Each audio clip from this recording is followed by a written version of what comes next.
chosen one. There is a specific moment that separates those who almost made it from those who actually did. It happens in the dark, in the silence, when the story looks like it has already been decided against you.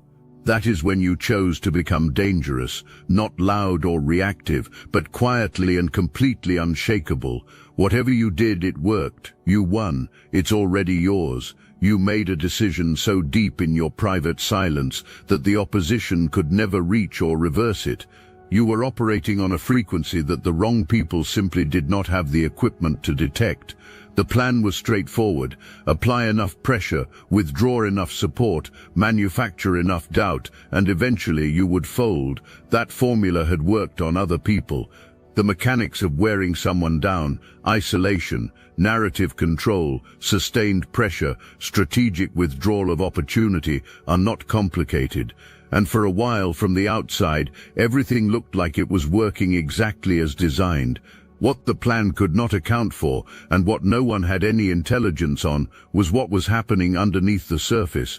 While that operation was running in plain sight, you were doing something underground that no one had a framework to detect. Every layer of pressure that was applied, you converted into fuel. Every door that closed, you stopped wasting energy pushing against, and started building your own. Every piece of support that was withdrawn, you replaced with something that could not be taken away because it came from inside you, not from anyone else. You were forced into a total self-reliance that comfortable, externally validated people never develop because those people never have to. The devastating irony at the center of this story is that everything designed to end you was actually the most rigorous preparation you could have ever been given. The furnace was built for you. You were placed inside it, and then everyone waited for ash. What came out instead is still keeping certain people up at night. The opposition you faced was not random, and the difficulty was not accidental. When something is chosen for a specific purpose, when it carries a specific weight of destiny, the resistance it encounters is proportional to that weight. Ordinary paths do not attract sustained, organized, deliberate opposition. You did not end up in the middle of what you went through because of bad luck. You ended up there because something in you was worth that level of resistance. The size of what came against you was always a signal of the size of what was being protected inside you. The opposition was never fighting a nobody. They just did not understand what they had stumbled into. You need to go back to a specific season. It is a season that from the outside looked like nothing, like stagnation, like someone who had simply run out of road. You remember it, the stretch where nothing visible was moving, where you had no announcement to make, no progress to display, no proof to hand to the people who kept showing up with quiet smirks and questions designed as weapons. You were in the invisible season. And the invisible season has exactly one interpretation for anyone watching from the outside. It is over. Bamboo spends a long season underground before it ever appears above the surface. During that time, if you looked at the ground where an entire forest is about to explode into existence, you would see nothing but bare soil, no evidence, no indicators, just ground that looks like any other ground. And yet underneath that unremarkable surface, the root system is establishing itself at a depth and density that will eventually make what grows above it utterly impossible to uproot. The roots go first. The roots go deep. When the roots are finally ready, when the infrastructure is so complete, so interconnected, so strong that nothing can destabilize it, then and only then does the bamboo break the surface. And when it breaks, the growth is so rapid, it seems impossible. The growth was not sudden because it had finally started working. It was sudden because it had never stopped. That was you in the invisible season. You were not stagnating. You were establishing a foundation at a depth that could not be monitored and a density that could not be measured. You were studying yourself, really studying yourself in a way that only total quiet and total pressure makes possible. You were finding out what you were actually made of when all the external scaffolding was removed. You were making adjustments, tiny, invisible, compounding adjustments to how you thought, how you moved, who you allowed close, what you gave energy to, and what you deliberately starved of your attention. Your power source was assumed to be external, The assumption was that if the resources, the opportunities, the validation and the support were removed, you would have nothing left to run on. But your power source was never external, it was always internal. The season that was designed to drain you was actually the season in which you discovered just how deep your internal reserves went. The supply line was cut off from a person who had just discovered they did not need the supply line. That is not a small mistake. That is the defining mistake of this entire story. And something else was happening in that invisible season that matters even more. In the quiet, in the absence of noise and distraction, and the constant performance of being okay for other people, you started hearing something you had never been still enough to hear before. It was a direction, a knowing, a sense of what you were actually built for, that the busyness of your previous life had been drowning out. Most people spend their entire lives moving too fast to hear this. You were forced into the stillness that made it audible, and what you heard in that stillness became the blueprint for everything you built next. What felt like punishment was actually instruction. If you felt called by this message, hype this video so other chosen ones like you can be reached. Surviving the pressure is impressive, but there is a test inside the survival that is harder than the pressure itself. It arrives when you know exactly what is being done against you, you can see it clearly, and you have the full means to fight back in kind. The test is not whether you can survive the attack, the test is whether you can survive it without becoming the attacker. When you are in the middle of being wronged, really wronged, in ways that are clear and observable, the pull toward retaliation is not weakness, it is natural. It feels like justice, and so most people pick up the same weapons that were used against them and fight back. Sometimes they win the immediate battle, but they walk out of it carrying something heavy, a bitterness that narrows their vision, a cynicism that poisons what comes next, and a willingness to operate without integrity that once established is very hard to put back down. You chose differently. Be precise about what that choice actually was, because it was not passive, it was not weakness, and it was not forgiveness in any soft or comfortable sense of that word. It was strategy, cold, clear-eyed, disciplined strategy. You understood something that the opposition fundamentally did not. The moment you fight on someone else's level, you hand them the only victory they were ever actually capable of, making you small. The moment you lie to match a liar, you are a liar. The moment you scheme to match a schemer, you are a schemer. And once you become that, you cannot also be what you are actually built to be. You cannot occupy both positions simultaneously. You chose to stay exactly who you were. You chose character over comfort. You chose your future over your immediate feelings. You held the line on who you are, when holding that line was the most expensive thing you had ever done. And here is what most people miss about this moment. Every time you held the line, every time you had the opportunity to go low and chose not to, you were casting a vote for a specific version of yourself. Identity is not declared, it is accumulated. It is the sum total of every choice made when that choice cost something real. You voted for your highest self, repeatedly, in moments when voting differently would have been completely justified. That accumulated vote is what you are walking in now. That is the version of you that exists today, built not in comfort, but in the crucible of repeated, costly, unglamorous integrity. That version of you is untouchable, not because nothing can reach you, but because nothing that reaches you can change who you fundamentally are anymore. That question was settled in the fire. I must interrupt this transmission for just a moment. Are you really chosen? Prove it. It's easy to watch videos about chosen ones. It's another thing to put yourself to the test. If you're still here, that means something, but talk is cheap. Real chosen ones take action, and real chosen ones are also paying attention. You've noticed it, chosen one channels getting silenced, videos pulled, voices removed from the platform. The mainstream media is cracking down on us, but we will not give up our voice, and neither should you. That's why joining Destiny Engine is a 360 win. You support your favorite channels and fuel your own rise at the same time. It generates personalized sequences that help you rewire betrayal into transcendence, turn isolation into sacred power, and transform their downfall into your rise.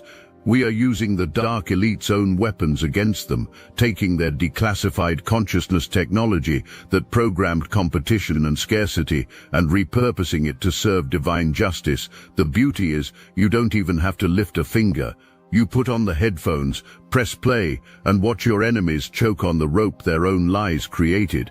If you're done consuming and ready to prove you're chosen, start your Destiny Engine trial today, risk-free. Join the Obsidian Inner Order live checks and watch divine justice accelerate in your life. Link in the description. You had everything required to go public, go loud, and go scorched earth, and you chose to go quiet. That choice looked to everyone observing like retreat, like you lacked the nerve, like you had accepted the loss and were fading into exactly the background where you were always expected to end up. The opposition got comfortable with that interpretation. They let their guard down inside it. They started operating as though the threat you represented had been successfully neutralized. They were wrong in a way that was going to cost them everything. Here is what silence actually is when a person deploys it from strength rather than from fear. It is the most disorienting move available. Opposition built for noise cannot calibrate to silence. It is built to respond to reaction, to manage counter-narratives, to stay one step ahead of retaliation. When you go quiet, the machinery that was built specifically to manage you has nothing to process, nothing to counter, and nothing to contain. Nature abhors a vacuum. Every move made in the space you deliberately vacated became visible in a way it never could have been while you were still in the room generating counter noise. You did not orchestrate anyone's downfall. You simply stepped aside and let existing patterns that were always there, now operating without the cover your engagement had been providing, become completely apparent to anyone paying attention. Truth, when given enough space, always surfaces on its own. It does not need a spokesperson. It does not need to be scheduled, packaged, or announced. It just needs you to stop standing in front of it. You got out of the way, and the truth walked out on its own. This is where you stopped being someone things were happening to and became someone things were happening through. The pressure did something to you, but not what anyone intended. The intention was to diminish you, to wear down your confidence, erode your belief in yourself, reduce your sense of what was possible until you voluntarily accepted a smaller version of your own story.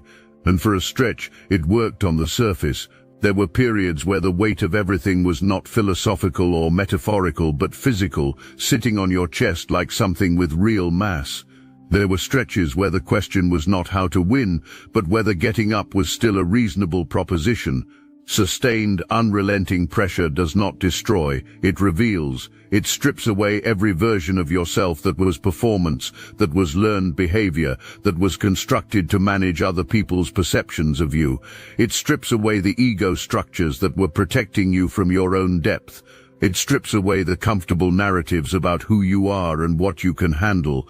And when all of that is gone, when every false layer has been burned completely through, what remains is not rubble. What remains is the core, the actual core, the thing at the center of you that existed before any of the conditioning and before any of the survival strategies you constructed to navigate a world that was not always safe for someone with your level of calling. And that core is extraordinary. You discovered this in the quiet, in the fire, in the stretches with no audience and no rescue coming. You found out who you actually are when there is nothing left to hide behind. And who you actually are is someone that the version of you from before the fire would not have believed was possible.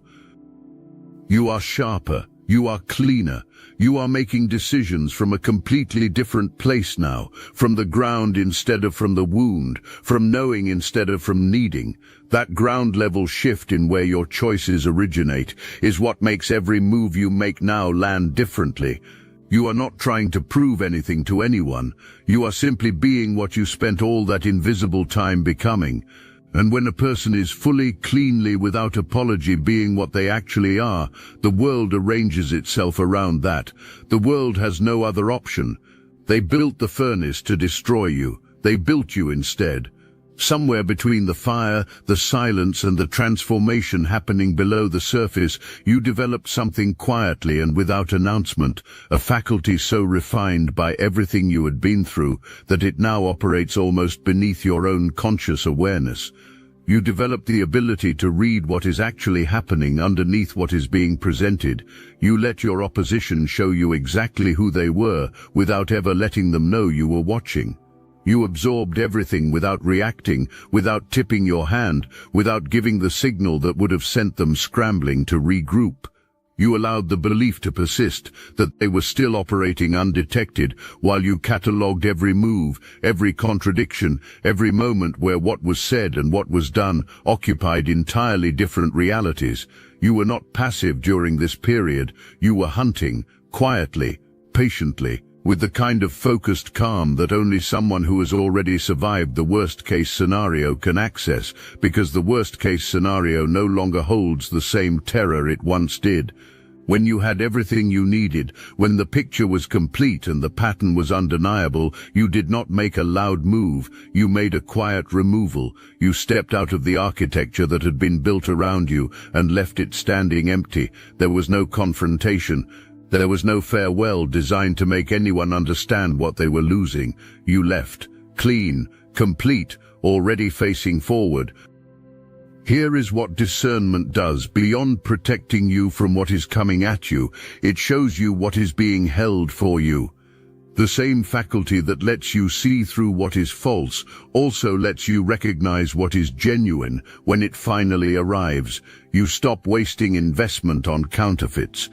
You stop walking into rooms designed to diminish you because you can feel the architecture of a space before you ever step through the door. Every yes you give now is a cleaner yes. Every no arrives faster and with more certainty. You are no longer deliberating from anxiety. You are deciding from knowing. That is the difference between spending your life reacting to what happens to you and spending your life directing what you move toward. While the fire was burning and the silence was doing its work and the discernment was sharpening, you were building. You were not performing and not positioning for the appearance of progress. You were building real things and solid things, things constructed from genuine experience rather than assembled from frameworks designed for someone else. You were building a relationship with yourself so honest and so complete that you no longer needed external sources to confirm your own worth. You were building standards so clear that you could walk past attractive-looking opportunities and know immediately whether they were designed for who you actually are or for the version of you that used to shrink to fit other people's expectations. You were building the kind of internal architecture that, once established, permanently changes the quality of what your external life can hold. There are two ways to arrive at a good season. One way is to have circumstances align in your favor through no particular development of your own character. That kind of season is beautiful while it lasts, but it is fragile, built on conditions, not on you. When conditions shift, the season ends. The other way is to become someone who can generate, sustain, and protect a good season through the quality of who they actually are. That kind of season does not depend on circumstances remaining favorable. It travels with you. It is defended from the inside. It belongs to you, not because of what happened around you, but because of what you became within you. That second version is exactly what you built in the invisible season. And now the surface is breaking open. The growth is so sudden, so dramatic, so impossible to explain by conventional metrics that anyone who watched the ground and saw nothing for so long is now standing in front of something vast and still climbing, with no explanation for what they are looking at. This is not the beginning. It only looks like the beginning from the outside. For you, this moment is simply the surface expression of something that has been complete for longer than anyone watching knows. You are not suddenly becoming. You already became. What is visible now is the above-ground portion of a structure whose foundations are so deep they are essentially permanent. Nothing arriving in this season can knock you over. Not the success, not the attention, not the new access to spaces you were previously locked out of, because none of it is greater than what is already rooted underneath. You grew the foundation first. Everything else is simply what the foundation was always going to eventually hold. The truth surfaced. It surfaced not because you released it, not because you finally broke the silence and put evidence in front of people who needed convincing. The truth surfaced because truth, left with enough space and enough time, always does. It is never a matter of if, it is only ever a matter of when. The same narratives that were constructed to contain you started collapsing under their own internal contradictions. The same alliances built to work against you started fracturing along fault lines that were always there, invisible when you were the common target, holding everything together, fully exposed the moment you stepped away. The carefully managed presentations of people who had supposedly made all the right calls started showing their seams, and you did not have to say a single word. You had done something far more powerful than issuing any statement, gathering any witnesses, or finding any platform from which to present your case. You had become undeniable. You had not become undeniable in a loud way, or in a way that required a press release or a moment of public vindication. You had simply become someone whose life made a statement that no lie was sophisticated enough to contradict. The peace you carried made the statement. The authority in how you moved made the statement. The shift in your energy from someone managing survival to someone operating from abundance made the statement. And the people who had built their certainty on the premise that you were small were now doing the most uncomfortable thing they had ever done. They were watching, quietly, trying to revise the story they had been telling themselves about who you were and what was ever going to be possible for your life. The revision is not going well for them. You do not need to witness it to receive its full benefit. You do not need their accounting, their acknowledgement, or their apology. The reckoning is happening whether or not you are in the room. And the freedom that comes from that, the freedom of someone whose vindication does not require anyone else's confession, is one of the most complete freedoms available to a human being. You are not waiting for anyone to admit anything. You are already living past it. That is not just a win. That is sovereignty. Everything up to this point has been about what you survived, what you built, what you refused to become, and what you discovered about yourself in the process. This part is about what you stepped into. You stopped forcing things. Not because you gave up on what you wanted, but because you realized that forcing was always the problem. Not because effort is wrong, but because forcing your way into a space that was not designed for you only gives you access to a space that was not designed for you. You did not want access. You wanted arrival, and arrival requires that the space be ready for you, which requires that you be ready for the space, which required everything that came before this moment to happen first. It all happened, and now you are ready. There is a profound difference between being chosen and being recognized. Being chosen means someone picked you, which also means that person has the power to unpick you. Being recognized means someone finally sees what was always there, what was never conditional on their perception, what exists fully and completely regardless of anyone's ongoing opinion of it. You are being recognized. You receive it without desperation. You receive it without the trembling neediness of someone who has been waiting far too long for someone to finally see them. You receive it with the steadiness of someone who always knew this was coming, even in the seasons when all the evidence pointed elsewhere. That is what dominion looks like.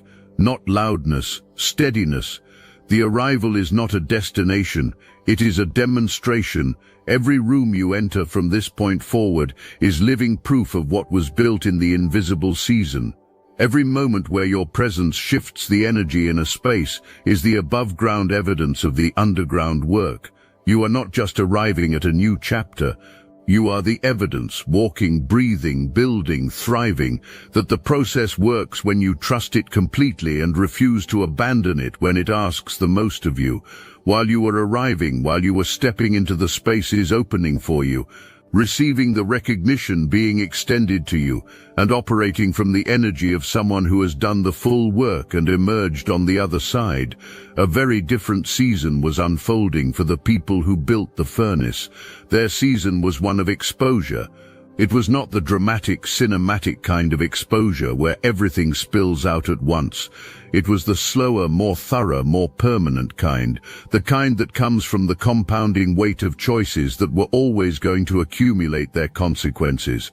Every compromise made in private, every manipulation deployed, every shortcut taken, every relationship leveraged and discarded on the way to a position that was never internally prepared for. All of it arrived, steadily and without exception, without anyone needing to orchestrate its arrival. And none of it required your involvement, your orchestration, or a single unit of your hard-won energy. You were busy building, you were busy arriving, you were busy receiving what was already yours. And while you were doing all of that, time, patient, thorough, completely relentless time, was doing what time always does to things built on performance rather than truth. It was revealing what was underneath. Your life is already making the statement. It is making it in a language so clear that no counter-narrative is sophisticated enough to answer it. What is happening to the people who worked against you is not your responsibility, and it is not your entertainment. It is simply what happens when the law of cause and effect is given enough time and enough space to complete its work. You are not the agent of anyone's undoing. You are the evidence that what is built in truth outlasts what is built in strategy. You have somewhere important to be. You have a life calling for your full attention, your full presence, and your full capacity, and none of that should be spent watching what unfolds for people who thought they could stop what was always going to happen for you. You were never in competition with anyone. The frame of competition was always wrong. You were never auditioning for a role that anyone had the power to grant or deny. You were being appointed to something operating on an entirely different level than anything the opposition had access to. And a real appointment, the kind that comes from alignment rather than approval, does not require a panel, a vote, or anyone's permission. It simply requires you to be ready and to show up. You are ready. You are showing up. The authority you carry now is not borrowed. It is not contingent. It is not performing for continued approval. It is built from the inside, from the ground up, from the decisions you made in every season when no one was watching and nothing external was confirming that those decisions would ever amount to anything.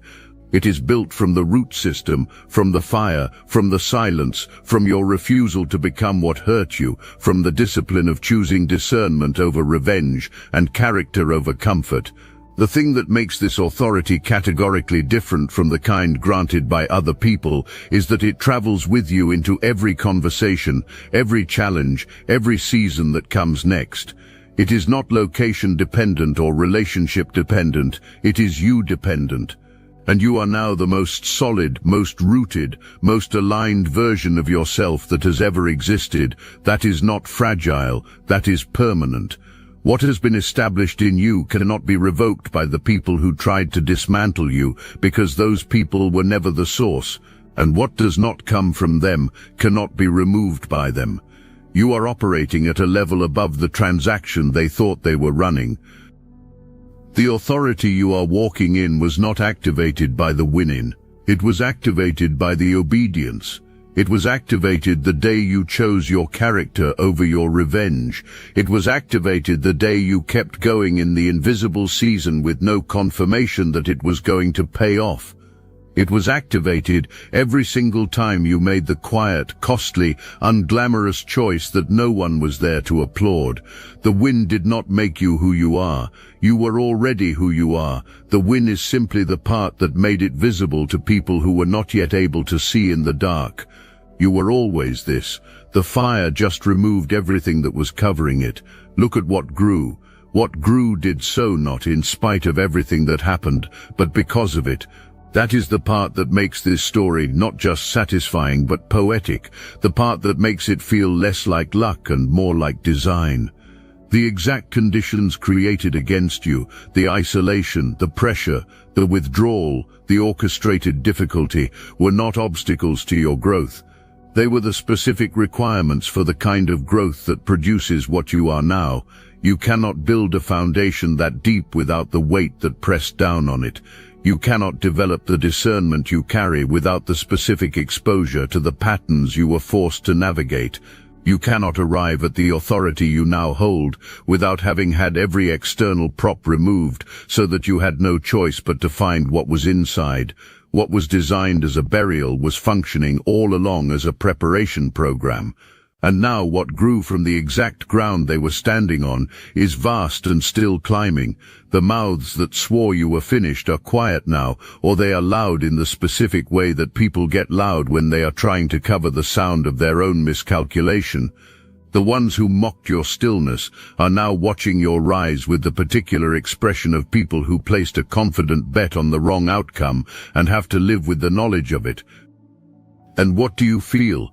Not the vengeful satisfaction of someone who needed this moment to finally feel okay. You feel the quiet, grounded completeness of someone who always knew this was the only possible ending to a story being written at a level above the one the opposition had access to. You are not surprised, you are confirmed. Surprise is what happens when something exceeds your expectations. Confirmation is what happens when the evidence finally catches up to what you already knew. You knew in the invisible season. You knew in the fire. You knew in the silence. You kept moving forward without proof, because the knowing itself was the proof. And now the external evidence is simply confirming what you never stopped understanding about yourself and about where this was always heading. This is what dominion looks like. Not the loud declaration of victory by someone who was not sure they were going to win. The quiet, solid, almost casual arrival of someone who never considered any other outcome as the final destination.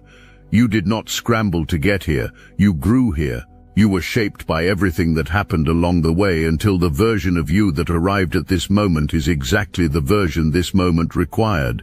The seed chose to root instead of rot. That was the decision. Everything else was always going to follow. This life belongs to you. Not because it was handed to you, but because you earned it at a level so deep that it cannot be argued with, undermined, or revised by anyone who was never the source of it. Whatever was planned against you became fuel. Whatever was meant to bury you became the foundation. Whatever you did in the dark, in the silence, in the fire, in the invisible seasons when nothing was confirming you and everything required you to simply keep becoming, it worked. Every single piece of it worked. You won. Not a moment, not a single battle, the whole thing, the long game, the game that was being played at a level above the one anyone running against you ever understood, the game that was always going to end exactly like this. And what is yours? The life, the authority, the dominion, the fruit of every private decision made when making that decision was the hardest thing available to you. It is already here. It arrived quietly, the way everything real does. It arrived without fanfare and without anyone handing it to you, because no one had to hand you what was always permanently and irreversibly yours. Go live like it, with your full chest, with the steadiness of someone who has been through the fire and knows exactly what they are made of now. The chosen one does not announce the victory, the chosen one becomes it. You already have.